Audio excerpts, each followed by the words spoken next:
55 वर्षाच्या व्यक्तीकडून अल्पवयीन मुलीचा विनयभंग करण्यात आलाय। नराधमा विरोधात पोलीस ठाण्यात गुन्हा दाखल करण्यात आलाय। सोलापुरातील ही घटना आहे। आरोपीला अटक करण्यात आली असून फुलचंद घांटागरे नराधमाचे नाव आहे।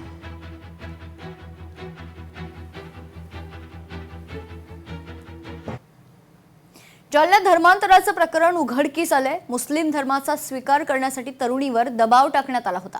तरुणीवर वारंवार अत्याचार आणि मारहाण देखील करण्यात आली आहे। पारहत पोलीस ठाण्यात गुन्हा दाखल करण्यात आलाय। 4 आरोपी पोलिसांच्या ताब्यात आहेत। पोलीस स्टेशनला आलेली तक्रारवरून आम्ही तिथे पॉस्को आणि बलात्कारचे सेक्शन्स खाली गुन्हा दाखल केले आहेत। याच्यामध्ये मुख्य आरोपी आणि त्याचे भाऊ अटक आहेत। असे एकंदरीत 2 आरोपी आतापर्यंत अटक आहेत।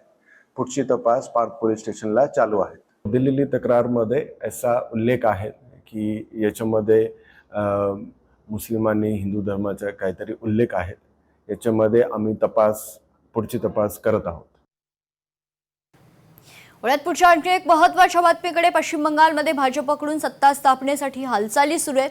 मुख्यमंत्री पदासाठी अग्निमित्रा पॉल यांच्या नावाची चर्चा आहे। अग्निमित्रा पॉल यांना दिल्लीत बोलावण्यानं आता चर्चांना उधाण आले। पश्चिम बंगालमध्ये भारतीय जनता पक्षाने ऐतिहासिक विजय मिळवल्यानंतर आता सर्वांच्या नजरा मुख्यमंत्री कोण होणार या प्रश्नाकडे लागल्या आहेत। गेल्या अनेक वर्षांपासून बंगालमध्ये भाजपचा चेहरा असलेले आणि ममता बॅनर्जींचा पराभव करणारे सुवेंदू अधिकारी यांचं नाव आघाडीवर असतानाच आता भाजपच्या फायर ब्रँड नेत्या अग्निमित्रा पॉल यांच्या नावाची देखील चर्चा सुरू झाली आहे। पक्षाच्या हायकमांडनं त्यांना दिल्लीला बोलावल्यानं राजकीय वर्तुळात तर्कवितर्कांना उधाण आले।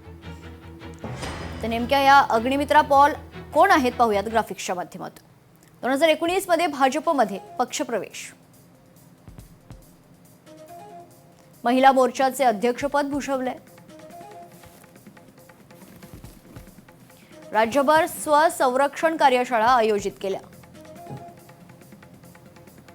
राजकारणात येण्यापूर्वी एक यशस्वी फॅशन डिझायनर,